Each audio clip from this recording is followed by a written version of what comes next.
Kyoto is renowned for its rich culture and tradition, but it's also an absolute hotspot of trendy cafes and delicious coffee. But with so many great cafes, how do you pick which one to go to?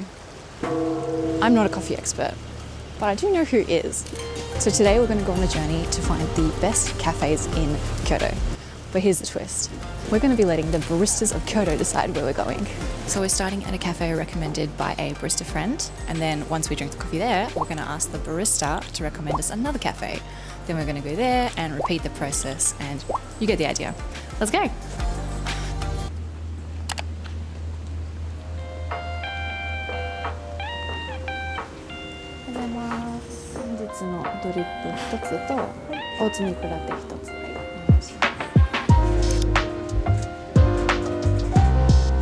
So this is Weekenders. It's like super close to Nishiki Market. We've been here before, but honestly, I'm super surprised how busy it is at like, as soon as it opens at 7:30 a.m, even on a rainy day.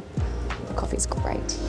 Weekenders opened in 2005, and because it offered espresso-style coffee in a city that was predominantly known for its kissaten or tea house culture, it became a bit of a pioneer in the modern Kyoto coffee scene. このお店以外、他のおすすめのカフェありますか？吉原。吉原ですか？どこにあるの？わかんない。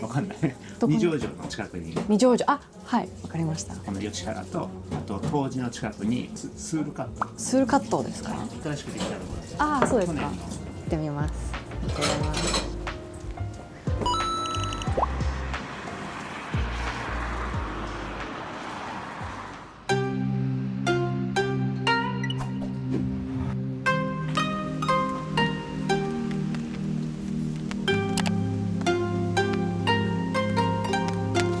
So that was Yoshihara Cafe. The coffee was freaking amazing.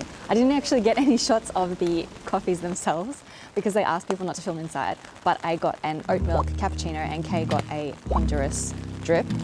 But they did give us a place, so that's where we're heading now.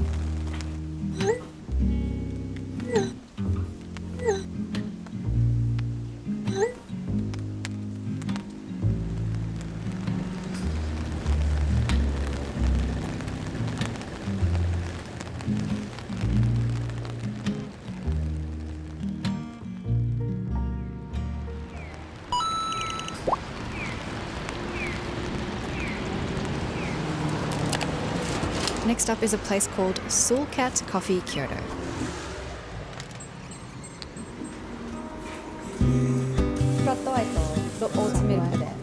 Soul Cat apparently means reflections of the sun in Swedish. It's a new place. It opened about 6 months ago and it's beautiful interiors. I love this color scheme.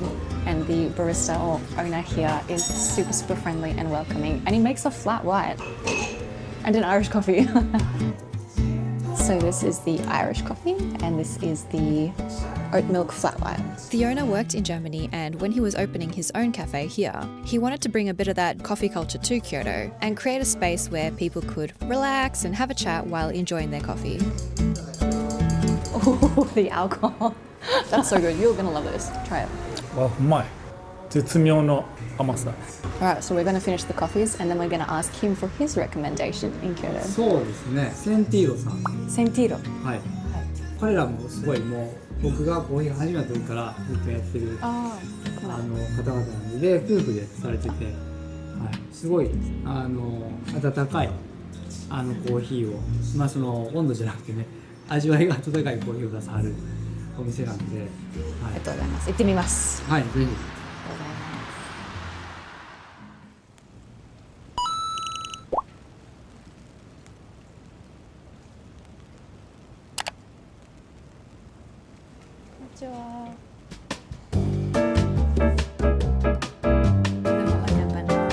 So we are at Sentido. We've ordered a oat milk latte and a drip. We've got a medium roast. The vibes here are really nice and it's in such a central location.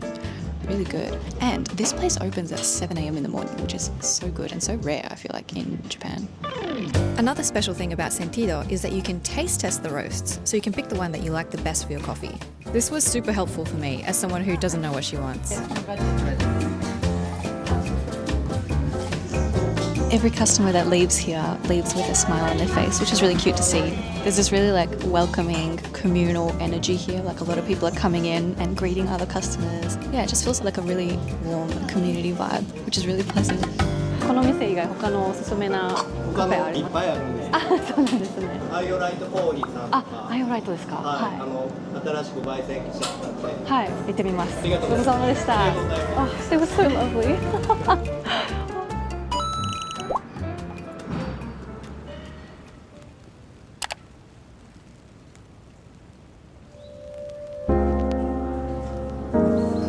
Is just a little bit out of the super busy area of Kyoto and has this bright atmosphere with a number of bean and light meals to choose from. We've got a El Salvador roast, medium roast, the cappuccino with oat milk, and we got some food. This is called a BLTC. It looks really good. It's got like ham, tomatoes, cheese, and salad. Island opens at 10 a.m. most days, and it's definitely somewhere I could see myself having a quick brunch and coffee at if I was staying in the area. Apparently, the oat milk latte also uses the El Salvador beans. That nutty flavour is really nice.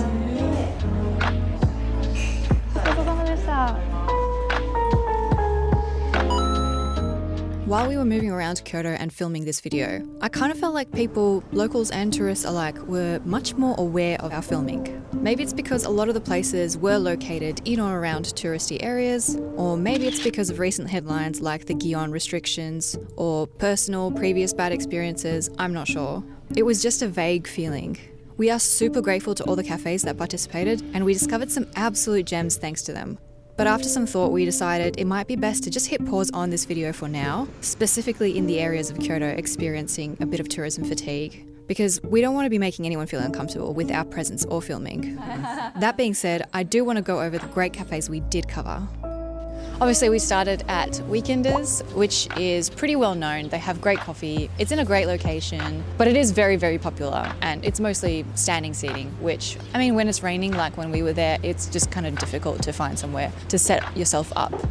Yoshihara was probably some of the best coffee I've ever had, and they have this like modern yet Kyoto-esque vibe throughout the store, which is super unique. You can tell that they really love the art of coffee making. But if you do check this one out, just make sure to not take any photos and avoid wearing perfume. Then on the other hand, you have Soulcat, which is trying to make this more like European inspired vibe where you can kind of sit and chat with the owner or other customers. And the coffee was also really great. And then Sentido, which is also extremely warm and welcoming. The coffee is great too. And this one's in a really good location, and it opens at 7 a.m. in the morning most days, which is really convenient. And you can taste test each of the coffee beans before you order, which is so good.